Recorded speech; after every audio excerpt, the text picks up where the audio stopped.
आकाशवाणी रांची से प्रस्तुत है प्रादेशिक समाचार।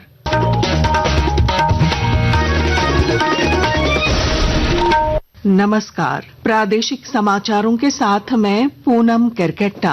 पहले मुख्य समाचार। प्रधानमंत्री नरेंद्र मोदी ने नई दिल्ली के यशोभूमि में इंडिया मोबाइल कांग्रेस के 9वें संस्करण का किया उद्घाटन। कहा, डिजिटल आत्मनिर्भरता की ओर तेजी से आगे बढ़ रहा है देश। घाटशिला उपचुनाव को लेकर राजनीतिक सरगर्मी तेज। एनडीए ने दिखाई एकजुटता। सत्तारूढ़ झामुमो ने किया जीत का दावा। सीसीएल का 2 दिवसीय पीआर कॉन्क्लेव रांची में शुरू। कोल इंडिया लिमिटेड के एचआर निदेशक विनय रंजन ने किया शुभारंभ। देश के नामचीन जनसंपर्क और मीडिया विशेषज्ञ ले रहे हैं भाग। जेल आईजी ने की बड़ी कार्रवाई। बंदियों के साथ सांठगांठ करने के आरोप में हजारीबाग जेपी केंद्रीय कारागार के जेलर समेत 6 सरकारी कर्मी सस्पेंड, 6 संविदा कर्मी भी बर्खास्त। और राज्य का 2 दिवसीय ऐतिहासिक मुड़मा जतरा मेला आज से रांची के मांडर में शुरू।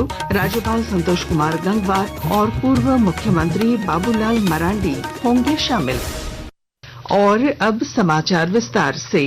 प्रधानमंत्री नरेंद्र मोदी ने आज नई दिल्ली के यशोभूमि में इंडिया मोबाइल कांग्रेस 2025 के 9वें संस्करण का उद्घाटन किया। यह एशिया के सबसे बड़े दूरसंचार, मीडिया और प्रौद्योगिकी आयोजनों में से एक है।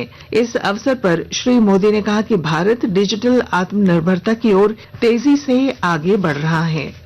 कुछ दिन पहले ही भारत ने अपना made in India 4G stack launch किया है। ये देश की बड़ी स्वदेशी उपलब्धि है। अब भारत दुनिया के उन 5 देशों की लिस्ट में आ गया है जिनके पास ये सामर्थ्य है। ये डिजिटल सेल्फ रिलायंस की दिशा में, टेक्नोलॉजिकल इंडिपेंडेंस की दिशा में देश का एक बड़ा कदम है। Indigenous 4G and 5G stack के जरिए हम न केवल सीमलेस कनेक्टिविटी को सुनिश्चित कर पाएंगे, बल्कि देशवासियों को तेज इंटरनेट और रिलायबल सर्विसेज भी दे पाएंगे।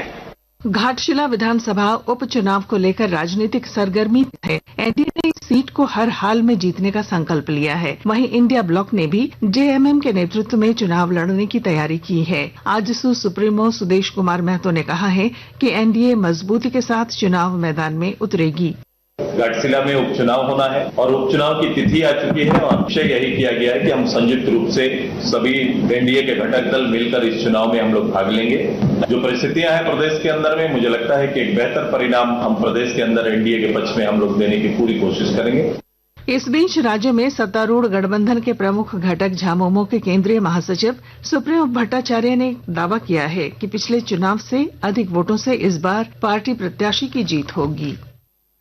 तो वो तो पॉलिटिकल टूरिज्म तो सभी कोई करेंगे। जिला में भी तो भाजपा है, आजसू है, जदयू है, लोजपा है और ना जाने कौन कौन है, तो वो लोग भी पॉलिटिकल टूरिज्म करेंगे। घाटशिला में हम उनकी आवाज, हम उनकी संवेदना है, हम उनके साथ के संघर्ष के साथी। अब वहां पर कुछ नहीं चलने जा रहा है। झारखंड में पहली बार कोल इंडिया लिमिटेड की ओर से 2 दिवसीय नेशनल पीआर कॉन्क्लेव का आयोजन किया जा रहा है। सीसीएल की देखरेख में यह कार्यक्रम रांची स्थित सीसीएल मुख्यालय, दरभंगा हाउस स्थित गंगोत्री कन्वेंशन सेंटर में हो रहा है। कोल इंडिया लिमिटेड के एचआर निदेशक विनय रंजन ने इसका शुभारंभ किया। सम्मेलन में देश के नामचीन जनसंपर्क और मीडिया विशेषज्ञ शामिल हो रहे हैं। इनमें विज्ञापन गुरु प्रहलाद कक्कड़ और पद्मश्री बलबीर दत्त जैसी हस्तियां शामिल हैं। कार्यक्रम को सफल बनाने में सीसीएल के सीएमडी नीलेंदु कुमार सिंह और ईसीएल के सीएमडी सतीश कुमार झा महत्वपूर्ण भूमिका निभा रहे हैं। राष्ट्रीय परीक्षण एजेंसी एनटीए ने विश्वविद्यालय अनुदान आयोग राष्ट्रीय पात्रता परीक्षा यूजीसी नेट दिसंबर 2025 के लिए पंजीकरण प्रक्रिया शुरू कर दी है। आधिकारिक वेबसाइट पर उपलब्ध लिंक के माध्यम से इच्छुक उम्मीदवार आवेदन कर सकते हैं। यूजीसी की अधिसूचना के अनुसार पंजीकरण प्रक्रिया 7 नवंबर तक खुली रहेगी। सुधार विंडो 10 नवंबर को खुलेगी और 12 नवंबर को बंद हो जाएगी। हजारीबाग के लोकनायक जयप्रकाश नारायण केंद्रीय कारा में जेल आईजी ने बड़ी कार्रवाई की है। इसके तहत एक जेलर, 3 उच्च कक्षपाल और 2 कक्षपाल को सस्पेंड कर दिया है। ये सभी सरकारी कर्मी हैं। वहीं संविदा पर कार्यरत 6 कक्षपाल को भी बर्खास्त कर दिया गया है। इन सब पर जेल में अव्यवस्था फैलाने, बंदियों के साथ सांठगांठ रखने और उनको सुविधा उपलब्ध कराने जैसे संगीन आरोप हैं। जम्मू और कश्मीर में खराब मौसम के कारण लगातार 3 दिनों तक स्थगित रहने के बाद श्री माता वैष्णो देवी यात्रा फिर से शुरू हो गई है। तेज बारिश और त्रिकुटा पर्वतीय क्षेत्र में भूस्खलन की आशंका को देखते हुए एहतियात के तौर पर पवित्र गुफा मंदिर की यात्रा रोक दी गई है। आकाशवाणी के ताजा तरीन समाचारों के लिए आप हमारी वेबसाइट newsonair.gov.in पर लॉग ऑन कर सकते हैं। ताजा समाचार X handle @AIR news alerts और Facebook page All India Radio news पर भी उपलब्ध है। आप प्रादेशिक समाचार एकांश के एक्स हैंडल @AIR न्यूज_रांची और Facebook page Akashvani news Ranchi, Instagram page तथा YouTube channel AIR news Ranchi पर भी हमारे बुलेटिन सुन सकते हैं। प्रादेशिक समाचार आप आकाशवाणी रांची से सुन रहे हैं। मुख्यमंत्री हेमंत सोरेन को कथित भूमि घोटाला मामले में बड़ी राहत मिली है। दिल्ली स्थित prevention of money laundering act अपीलीय ट्राइब्यूनल ने प्रवर्तन निदेशालय को उनकी लग्जरी कार तुरंत छोड़ने का निर्देश दिया है। यह कार ईडी ने 29 जनवरी 2024 को मनी लॉन्ड्रिंग जांच के दौरान श्री सोरेन के दिल्ली स्थित आवास से जब्त की थी। हजारीबाग जिला प्रशासन ने जिले के पर्यावरणविद डॉक्टर मनोज कुमार को पद्मश्री देने की अनुशंसा की है। डॉक्टर मनोज कुमार सरकारी बीएड कॉलेज में लेक्चरर पद से रिटायर हुए हैं। उन्होंने पौधरोपण को अपना मिशन बना लिया है और पिछले 25 वर्षों से पौधरोपण कर रहे हैं। पश्चिमी सिंहभूम जिले में आदि कर्मयोगी अभियान के तहत अनुसूचित जनजाति बहुल 927 गांवों के सर्वांगीण विकास की पहल की जा रही है। विस्तृत जानकारी दे रहे हैं हमारे संवाददाता। अनुसूचित जनजाति परिवारों के सर्वांगीण विकास के लिए केंद्र सरकार की महत्वाकांक्षी योजना आदि कर्मयोगी अभियान के तहत चयनित पश्चिमी सिंहभूम के 927 गांवों के लिए विजन 2030 तैयार किया जा रहा है। इसमें स्थानीय आवश्यकताओं एवं भविष्य की जरूरतों का ध्यान रखते हुए ग्रामीणों की सहभागिता से विलेज प्लान तैयार किया जा रहा है। उद्देश्य स्पष्ट रूप से जनजातीय समुदायों को शिक्षा, स्वास्थ्य, रोजगार, पेयजल, बिजली, स्वच्छता, पोषण, आवास सहित सभी सरकारी योजनाओं का लाभ प्राथमिकता से उपलब्ध कराना है। साथ ही विजन 2030 के साथ ग्राम विकास के लिए दीर्घकालिक योजनाएं बनाकर आगे बढ़ाना है। दिलीप बनर्जी, आकाशवाणी समाचार, चाईबासा। कमजोर वैश्विक संकेतों के बीच आज दोपहर के कारोबार में बेंचमार्क घरेलू शेयर सूचकांक सेंसेक्स और निफ्टी में गिरावट दर्ज की गई। आखिरी रिपोर्ट आने तक सेंसेक्स 124 अंक गिरकर 81,801 पर और निफ्टी 52 अंक गिरकर 25,058 पर आ गया। सराफा बाजार में आज रांची में 22 कैरेट सोने का भाव 1,12,500 रूपये प्रति 10 ग्राम है, जबकि चांदी की कीमत 1,56,000 रूपये प्रति किलो है।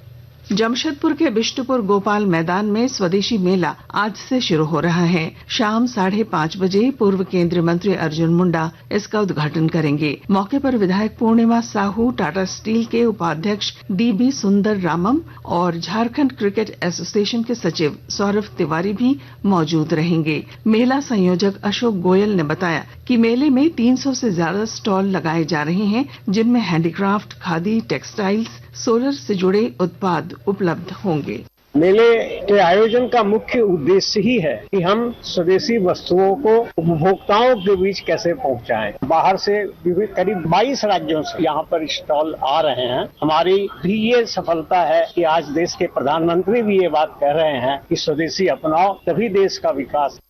राज्य का 2 दिवसीय ऐतिहासिक मुड़मा जतरा मेला आज से शुरू होगा। उद्घाटन समारोह में राज्यपाल संतोष कुमार गंगवार और पूर्व मुख्यमंत्री बाबूलाल मरांडी मुख्य अतिथि होंगे। सरना धर्मगुरु बंधन तिग्गा की अगुवाई में 40 पढ़ाके, पाहन और धार्मिक अगुवा जतरा स्थल पर स्थित शक्ति खूंटा की पूजा अर्चना और दीप जलाकर इसका शुभारंभ करेंगे। देश के विभिन्न राज्यों के अलावा नेपाल के भी लोग इस जतरा में आते हैं। और अब अंत में मुख्य समाचार। प्रधानमंत्री नरेंद्र मोदी ने नई दिल्ली के यशोभूमि में इंडिया मोबाइल कांग्रेस के 9वें संस्करण का किया उद्घाटन। कहा, डिजिटल आत्मनिर्भरता की ओर तेजी से आगे बढ़ रहा है देश। घाटशिला उपचुनाव को लेकर राजनीतिक सरगर्मी तेज। एनडीए ने दिखाई एकजुटता। सत्तारूढ़ झामुमो ने किया जीत का दावा। सीसीएल का 2 दिवसीय पीआर कॉन्क्लेव रांची में शुरू। कोल इंडिया लिमिटेड के एचआर निदेशक विनय रंजन ने किया शुभारंभ। देश के नामचीन जनसंपर्क और मीडिया विशेषज्ञ ले रहे हैं भाग। जेल आईजी ने की बड़ी कार्रवाई। बंदियों के साथ सांठगांठ करने के आरोप में हजारीबाग जेपी केंद्रीय कारागार के जेलर समेत 6 सरकारी कर्मी सस्पेंड, 6 संविदा कर्मी भी बर्खास्त। और राज्य का 2 दिवसीय ऐतिहासिक मुड़मा जतरा मेला आज से रांची के मांडर में शुरू। राज्यपाल संतोष कुमार गंगवार और पूर्व मुख्यमंत्री बाबूलाल मरांडी होंगे शामिल। और इसके साथ ही आकाशवाणी रांची से प्रादेशिक समाचार का ये बुलेटिन समाप्त हुआ। अगला प्रादेशिक समाचार बुलेटिन दोपहर 2:55 पर प्रसारित किया जाएगा। नमस्कार।